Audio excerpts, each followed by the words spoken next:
India TV YouTube channel को subscribe करें और बेल आइकन दबाएं।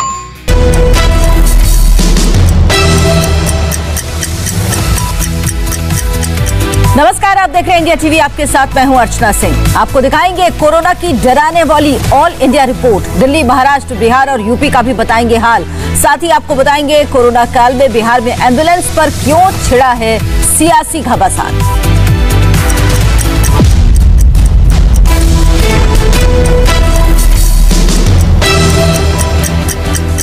सबसे पहले बात बिहार की। यहां कोरोना काल में एम्बुलेंस पर जमकर सियासत हो रही है।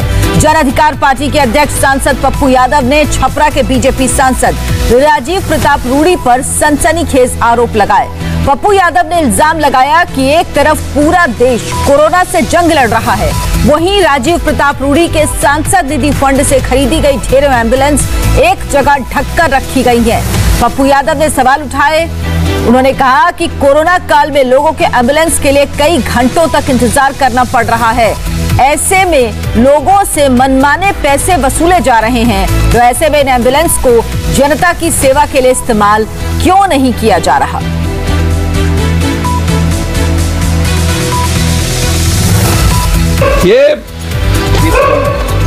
यहाँ 30 से ऊपर एम्बुलेंस और एम्बुलेंस को निकाल दिया गया। 60-70 से ज्यादा 100 के लगभग एम्बुलेंस। हम जानना चाहेंगे संबित पात्रा जी से कि आपके भाजपा के नेता हैं, हमारे भी भाई हैं। मेरा सवाल वो नहीं है। हम रूडी जी के बारे में नहीं जानता है कि ये घर में मुझे लगा किसी और का है, रूडी जी का घर नहीं है। लेकिन ये एम्बुलेंस यहाँ क्यों रखा हुआ है, सवाल ना रूडी जी का है ना पप्पू यादव का। सवाल बिहार और बिहारियों का है और इंसानियत का है, सिस्टम का है। सिस्टम क्यों मरी हुई है? 100 एम्बुलेंस जो लोगों के लिए काम कर सकती थी, इसको पटना में लगाते, छपरा में लगाते, सिवान में लगाते, सिवान की जनता को फ्री करती। मैं इंक्वायरी की मांग करता हूं और यहां के सिविल सर्जन पे अविलंब कार्रवाई होनी चाहिए। हालांकि पप्पू यादव के इल्जाम पर राजीव प्रताप रूडी ने भी जवाब दिया। क्या कहा राजीव प्रताप रूडी ने, आपको सुनाते हैं। पप्पू यादव अपनी राजनीति में मधेपुरा से छपरा चले आए। उन्होंने एम्बुलेंस देखा। उनको नहीं पता है कि सारण जिला के 80 एम्बुलेंस में से लगभग 56 एम्बुलेंस कार्यरत हैं और जनता की सेवा में लगे। दुर्भाग्य है कि इस समय ड्राइवर के अभाव में कई सारे एम्बुलेंस सुरक्षित रखे हैं। पप्पू यादव, आप सभी एम्बुलेंस ले जाइए, लेकिन सारण की जनता को ये कसम दे के जाइए कि सारण में बचे हुए सभी एम्बुलेंस पर आप ड्राइवर देंगे, ड्राइवर की व्यवस्था करेंगे और उसे संचालित करेंगे। राजनीति करना हो तो मधेपुरा में कीजिए, सारण की जनता इससे प्रभावित नहीं होने वाली। राजीव प्रताप रूडी ने प्रस्ताव का पप्पू यादव ने ट्वीट कर जवाब दिया और कहा कि वो ड्राइवर देने को तैयार हैं।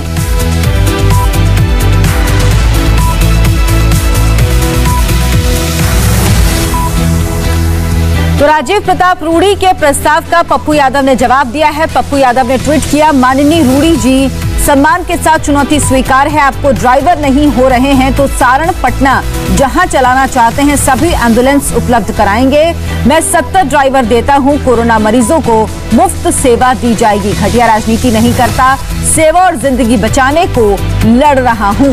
ये ट्वीट किया है पप्पू यादव ने राजीव प्रताप रूडी को। इसमें उन्होंने टैग किया है, जवाब दिया और कहा है कि 70 ड्राइवर देने को तैयार हूं, राजनीति नहीं कर रहा हूं।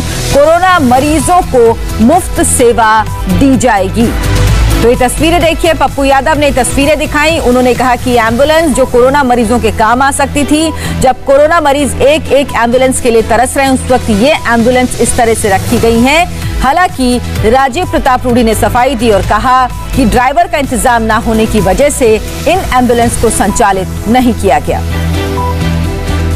कोरोना देश में रोज नए रिकॉर्ड बना रहा है। कोरोना मरीजों की मौतों का आंकड़ा पहली बार एक दिन में 4000 के पार हो गया। 25 दिन में रोज जान गंवाने वाले मरीजों की संख्या 1000 से 4000 के पार हुई। इससे पहले 13 अप्रैल को मौतों की संख्या 1000 के ऊपर पहुंची थी। वहीं 2000 की संख्या 20 अप्रैल और 3000 का आंकड़ा 27 अप्रैल को क्रॉस कर गया। कुल मिलाकर देखें तो 1000 से 3000 मौतों की संख्या पहुंचने में 14 दिन लगे। वहीं 4000 का आंकड़ा 10 दिन के अंतराल में पार हुआ। मई में चौथी बार कोरोना के नए आंकड़े 4 लाख के पार पहुंचे। हालांकि कल के मुकाबले कोरोना केसेस में मामूली गिरावट आई है, लेकिन जिस रफ्तार से आंकड़े बढ़ रहे हैं वो डराने वाले हैं। पिछले 24 घंटे की बात करें तो भारत में कोरोना के 4,01,228 नए केस दर्ज किए गए। वहीं कोरोना से संक्रमित होने वाले कुल मरीजों की संख्या 2,18,86,611 पहुंच चुकी है। कोरोना से मौत की बात करें तो पिछले 24 घंटे में 4,191 लोग दम तोड़ चुके। वहीं अब तक देश में कुल मौतों का आंकड़ा 2,38,265 पहुंच गया। इंडिया में कोरोना के 37,21,769 एक्टिव केस हैं, जबकि महज 24 घंटे में 3,19,469 मरीज रिकवर हुए। कुल रिकवर हुए मरीजों की संख्या अब तक 1,79,17,085 हो गई है। कोरोना से होने वाली मौतों में महाराष्ट्र नंबर 1 पर है। हालांकि इस बीच कल के मुकाबले आज महाराष्ट्र की कोरोना केस में थोड़ी कमी जरूर आई। बावजूद इसके आंकड़ों के मामले में देश के बाकी राज्यों की तुलना में महाराष्ट्र टॉप पर बना हुआ है। पिछले 24 घंटे की बात करें तो महाराष्ट्र में 54,000 से ज्यादा लोग कोरोना पॉजिटिव पाए गए। वहीं एक दिन में मौत का सबसे बड़ा आंकड़ा सामने आया। 898 लोगों ने कोरोना से दम तोड़ दिया। महाराष्ट्र की राजधानी मुंबई लगातार कोरोना की मार से जूझ रही है। मुंबई में एक दिन में 3,040 नए मामले सामने आए, जबकि 71 लोगों ने जान गंवा दी है। स्वास्थ्य मंत्रालय के ताजा बयान के मुताबिक देश के 24 राज्यों में कोरोना की पॉजिटिविटी रेट 15% से ज्यादा है। 12 राज्य ऐसे हैं जहां मौजूदा वक्त में 1 लाख से ज्यादा कोरोना के एक्टिव केस हैं, जबकि 7 राज्यों में एक्टिव केस के आंकड़े 50,000 से 1 लाख के बीच हैं। स्वास्थ्य मंत्रालय के मुताबिक 9 राज्यों में यह आंकड़ा 5 से 15% के बीच है। स्वास्थ्य मंत्रालय के मुताबिक महाराष्ट्र, उत्तर प्रदेश, दिल्ली और छत्तीसगढ़ देश के उन कुछ राज्यों में शुमार है जहां रोजाना आने वाले कोरोना के केस में कमी दर्ज की जा रही है, जबकि केरल, कर्नाटक, पश्चिम बंगाल, तमिलनाडु और ओडिशा उन राज्यों में है जहां हर दिन आने वाले केस में इजाफा देखा जा रहा है। तो यदि हम देखें तो ये जो स्टेट्स इस स्लाइड में हैं वो ऐसे स्टेट्स हैं जहां की केसेस बढ़ रहे थे लेकिन अब धीरे धीरे प्लेटो हो रहे हैं। ये राज्य हैं महाराष्ट्र, उत्तर प्रदेश, दिल्ली, राजस्थान, छत्तीसगढ़, गुजरात, मध्य प्रदेश, तेलंगाना एवं झारखंड। तो आप देखेंगे इन सब में जो 7 डे मूविंग एवरेज है जो केसेस का, जो कि एवरेज आउट कर देता है, डे टू डे वेरिएशन को एवरेज आउट कर देता है। तो यदि हम 7 डे मूविंग एवरेज देखते हैं तो इन सब राज्यों में केसेस में थोड़ी बढ़ोतरी हुई और उसके बाद अब प्लेटो हो रहा है। और हम आशा करते हैं कि इसी प्रकार का ये जो प्लेटो है मेंटेन होके और धीरे धीरे कम भी हो जाए। और कोरोना विस्फोट के बीच ऑक्सीजन सिलेंडर की होर्डिंग बहुत बड़ी समस्या बन गई है। आज दिल्ली हाईकोर्ट में आम आदमी पार्टी के एमएलए और मंत्री इमरान हुसैन के खिलाफ ऑक्सीजन की होर्डिंग करने के आरोप को लेकर सुनवाई होगी। कोर्ट ने इमरान हुसैन को हाजिर रहने को कहा है। कोर्ट ने कहा कि इमरान हुसैन सुनवाई के दौरान पेश होकर बताएं कि ऑक्सीजन उन्हें कहां से मिल रही है जिसे वो लोगों में बांट रहे हैं। इस मामले में दिल्ली सरकार को भी नोटिस जारी किया गया। कोर्ट ने इस पर दिल्ली सरकार को जवाब दाखिल करने को कहा है। इंडिया टीवी संवाददाता भास्कर मिश्रा इस वक्त हमारे साथ जुड़ गए हैं। भास्कर, ये सवाल बहुत पहले से उठ रहे थे कि जब लोग एक एक सिलेंडर के लिए तरस रहे हैं तो आखिर ये सिलेंडर्स की मदद कहां से पहुंचाई जा रही है। आज इसी सवाल का जवाब इमरान हुसैन को देना होगा, साथ ही साथ दिल्ली सरकार को जवाब भी। और देखिए, इस तरह की जो आपदा है वो बहुत लोगों के लिए बहुत बड़ा अवसर प्रदान करता है, चाहे वो राजनीतिक पार्टी हो या कोई भी। सेवा के नाम पे अपने वोट बैंक को मजबूत करने का आरोप आम आदमी पार्टी के द्वारा बीजेपी के ऊपर में लगाया गया और बीजेपी के द्वारा आम आदमी पार्टी के ऊपर में लगाया जा रहा है। ये बात तय है कि इमरान हुसैन के जो कि दिल्ली सरकार के मंत्री भी हैं फूड एंड सिविल सप्लाई के, उनके यहाँ लोग आ रहे थे, उनको सिलेंडर दिया जा रहा था और खासकर उनके जो विधानसभा क्षेत्र है उनकी जनता को खास ख्याल रखा जा रहा था। लेकिन कोर्ट ने ये कहा है कि अगर ये सिलेंडर दिल्ली के बाहर कहीं और से ऑक्सीजन का इंतजाम वो कर रहे हैं, इसमें कोई बुराई नहीं है। और अगर दिल्ली का जो आवंटित कोटा है उसमें से अगर ऑक्सीजन ये उपयोग कर रहे हैं लोगों को बांटने के लिए, तो फिर ये एक अपराध है। इस बारे में अब सुनवाई होनी है। आज खुद दिल्ली सरकार के मंत्री इमरान हुसैन कोर्ट में पहुंचेंगे दिल्ली सरकार की तरफ से वकील भी रहेंगे। राहुल मेहरा उन्होंने पहले ही क्लियर कैच कह दिया है कोर्ट में कि अगर चाहे दवाई की हो, कालाबाजारी हो, या गलत तरीके से होल्ड करने की बात हो, या ऑक्सीजन की बात हो, कोई भी अगर दोषी होता है तो उसके खिलाफ कार्रवाई होनी चाहिए। लेकिन एक पक्ष इसका ये है कि आपको याद होगा कि जब पूर्वी दिल्ली से सांसद हैं गौतम गंभीर, उन्होंने ट्वीट किया था और ये कहा था कि उनके क्षेत्र की जनता जो आवश्यक दवाइयां जो है उनके दफ्तर से ले सकते हैं। इसमें बहुत बड़ा विवाद हुआ था, शिकायत हुई थी, कोर्ट पहुंचा था मामला।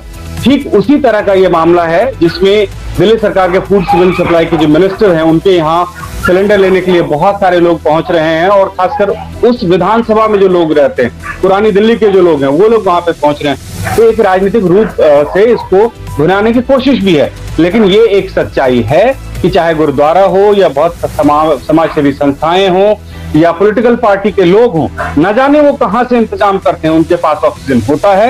बिल्कुल, भास्कर, इसीलिए सवाल भी उठ रहे हैं क्योंकि वो दिल्ली सरकार का हिस्सा हैं, तो इस बात का जवाब उन्हें कोर्ट में देना होगा कि वो दिल्ली के कोटे की ऑक्सीजन तो लोगों में नहीं बांट रहे।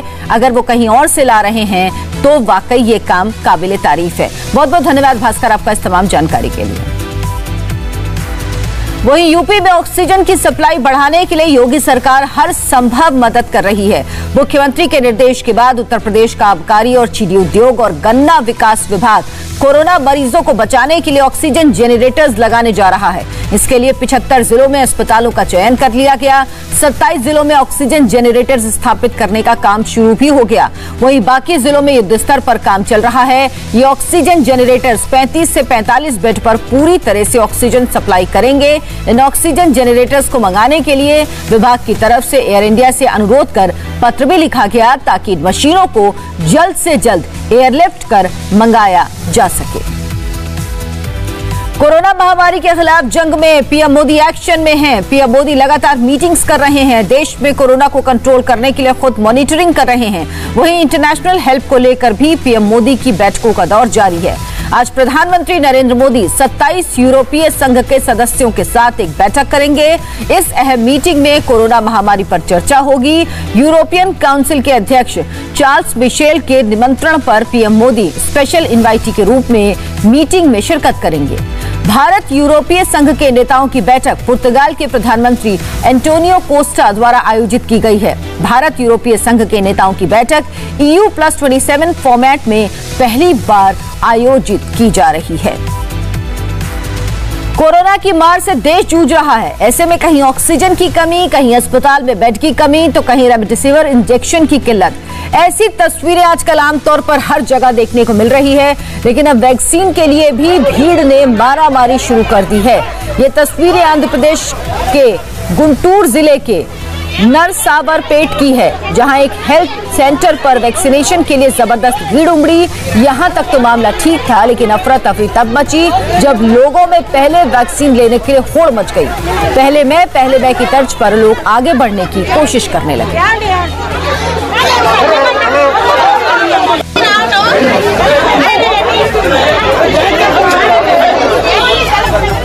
तस्वीरों में देखिए लोग आपस में धक्का मुक्की करने लगे। कोरोना काल में सोशल डिस्टेंसिंग की जमकर धज्जियां उड़ी।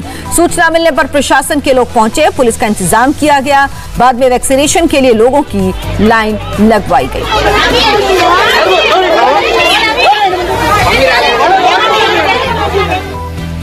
और कोरोना संकट के बीच इजराइल से दिल को सुकून देने वाली तस्वीरें आए हैं, दिखाएंगे आपको एक ब्रेक के बाद।